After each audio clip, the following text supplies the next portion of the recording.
Hello and welcome to the Grand Line Review, your source for everything One Piece. Last week we experienced a dark hour in the life of the Straw Hats on the island of Water 7, and this week it is time to start ramping up things again as we board the Sea Train.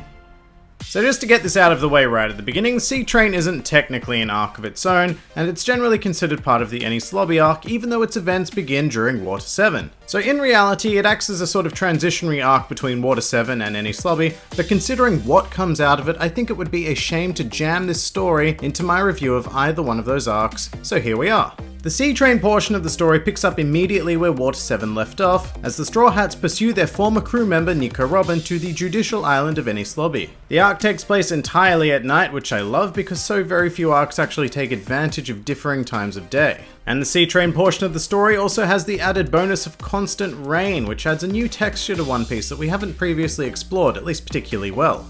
And this transitionary arc brings a nice new idea to the One Piece table, and that is a chase. And not only is it a chase, it is a train chase. I think setting these events entirely within two trains really allowed Oda to flex some creative muscles with the restrictions he'd placed on himself, because usually he'd have a whole island to build, flesh out, and explore. But here, he needs to work extra hard to sustain the visual appeal of the story.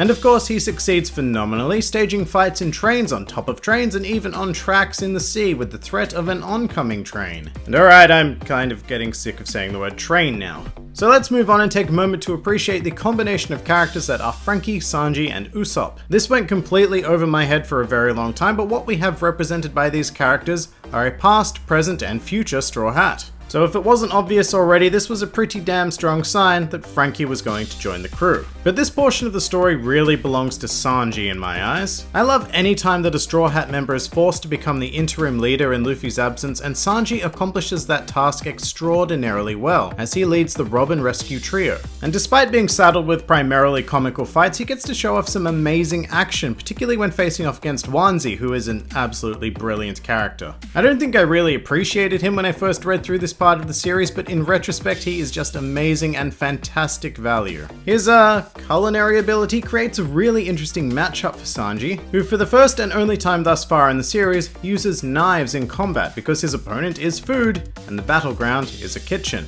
And just to wrap up my thoughts on Sanji specifically, he's also the very first one to get in a decent hit on CP9 when he almost breaks through Blue Eno's Tekkai, which was a very crucial moment in the story because it let us know that these guys might not be as invincible as they were presented in Water 7. Unfortunately, other than that, I can't really say we got much more out of CP9 during the events of the Sea Train. They primarily just sat in their car, but hey, this was not their time to shine just yet. Well, with the exception of Nero, who we don't count as a member of CP9. He was an alright enough character, I guess, and he had a nice sleek design, but his role as a character was unfortunately to play the straight man in Franky's comedy routine that he calls a fight. And that fight was admittedly hilarious, especially Franky's centaur, I love that form. But Nero was more of a podium to elevate Franky's character. And good god did Franky become an amazing character. He was already on the verge of comic ridiculousness, but during the Sea Train he leapt way over that line and showed us all exactly why we need him to become a permanent member of the crew.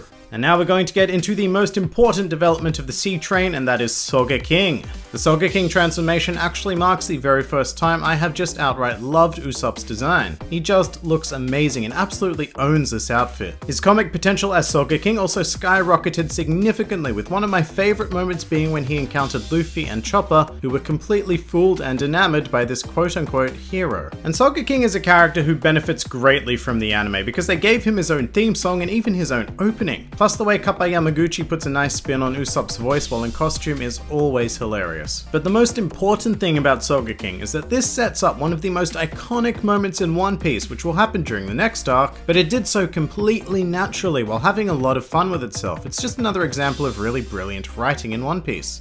And just while we're on brilliant writing, the quote of this arc definitely belongs to Usopp when he tells Robin about how a pirate cannot leave their crew without the captain's permission. Out of context, no, it's not a particularly powerful line, but you need to remember which character's mouth this is coming out of. This is Usopp, who in the previous arc was so determined to follow his own path that he literally fought against Luffy. So he, more than anybody, knows exactly what it takes to leave a pirate crew. So having him be the one to deliver this line to Robin is just once again fantastic writing. But you know, the Sea Train does feature other Straw Hats as well, and I would be very remiss not to give Zorro his moment to shine. I said before that this arc really belongs to Sanji, and I do stand by that. However, looking back on it, some of Zorro's most iconic moments actually happened during this part of the story. For example, he and Luffy punch and cut respectively through the giant tidal wave that is Aqua Laguna. There's also the moment where he splits the train carriage in half, which was my desktop background for like a month after seeing it. And to top it all off, there is his fantastic demonic bout against T-Bone. Zorro just feels invincible during the events of the Sea Train, and this was every bit as necessary to show as Sanji breaking through Blue Eno's Tekkai,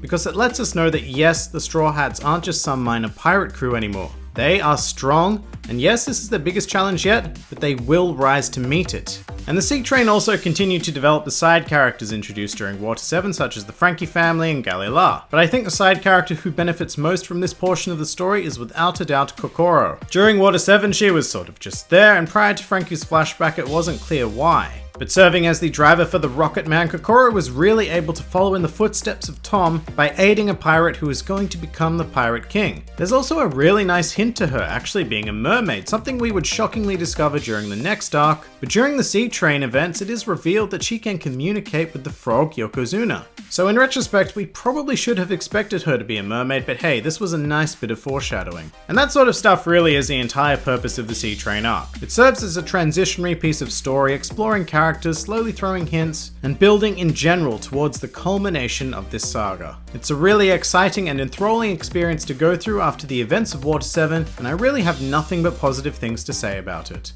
But that pretty much does it for the Sea Train. Next week, we are launching a full-scale invasion because it is finally time to take Robin back on the judicial island of Enies Lobby.